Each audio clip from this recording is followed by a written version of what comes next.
Hello दोस्त, मैं हूं पंकज। और इस वीडियो में मैं जो भी स्टूडेंट अभी सेकंड सेमेस्टर से थर्ड सेमेस्टर में गए हैं, जिनका ब्रांच पेपर स्टार्ट होने वाला है, उनके लिए मैं कुछ ज़रूरी बातें करूंगा इस वीडियो में। ये वीडियो आपके लिए बहुत इम्पोर्टेंट होने वाली है। इस वीडियो को आप अच्छी तरह से समझने का प्रयास करिएगा कि हम इस वीडियो में क्या बात कर रहे हैं। तो देखिए, सबसे पहले हम आपको बताएंगे कि जो भी स्टूडेंट सेकंड सेमेस्टर से थर्ड सेमेस्टर में जा रहे हैं, जैसे इलेक्ट्रिकल के हो, सिविल के हो, मैकेनिकल के हो, कंप्यूटर साइंस के हो, सभी के बारे में हम बात कर रहे हैं। आपको सबसे पहले हम बता दें कि अगर आप 2 एग्ज़ाम दिए हैं तो आपको पूरी अच्छी तरह से मालूम हो गया होगा कि इंजीनियरिंग का एग्ज़ाम क्या होती है।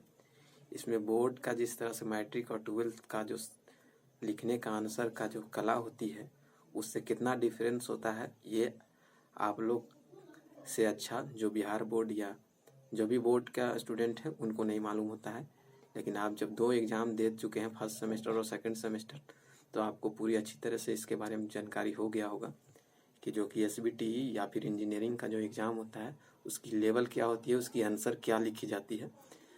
तो इसी के रिगार्डिंग मैं इसमें बात कर रहा हूँ कि आप अगर ब्रांच पेपर को पढ़ने के लिए आए हैं तो सबसे पहला बात ये ध्यान में रखिएगा कि जो भी आप अपने ब्रांच पेपर में पढ़ाई करिएगा, वो इस पॉइंट ऑफ व्यू से पढ़िएगा जैसा कि कल को आपको जवाब देने के लिए पूरी तरह से तैयार किया जा रहा है। इसलिए कंसेप्ट को जितना भी क्लियरिंग से प्राप्त करने के लिए ज़रूरत पड़े तो आप करेंगे।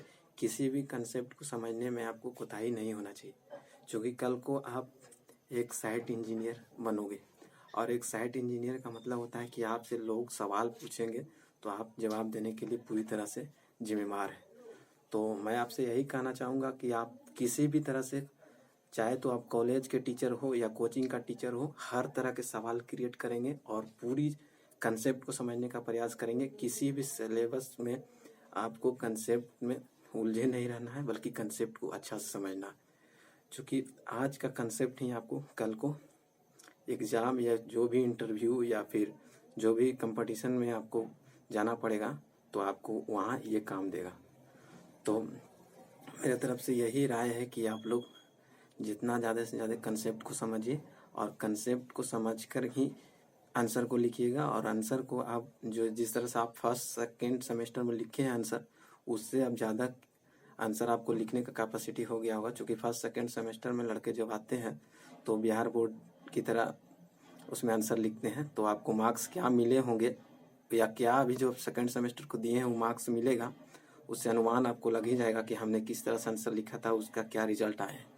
तो इसलिए आंसर जब भी लिखिएगा आप लोग तो पूरी एक्सप्लेनेशन के साथ लिखिएगा। जिस तरह से आपके नोट्स में सारे पॉइंट्स मेंशन होते हैं उसी तरह से लिखने का प्रयास करिएगा।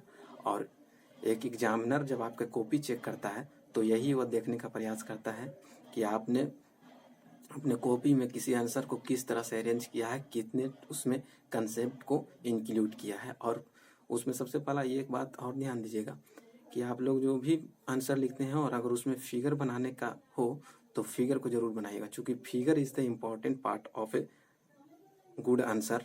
और one can say that for providing a good answer, figure और diagram represent the best concept related to the answer. Thank you.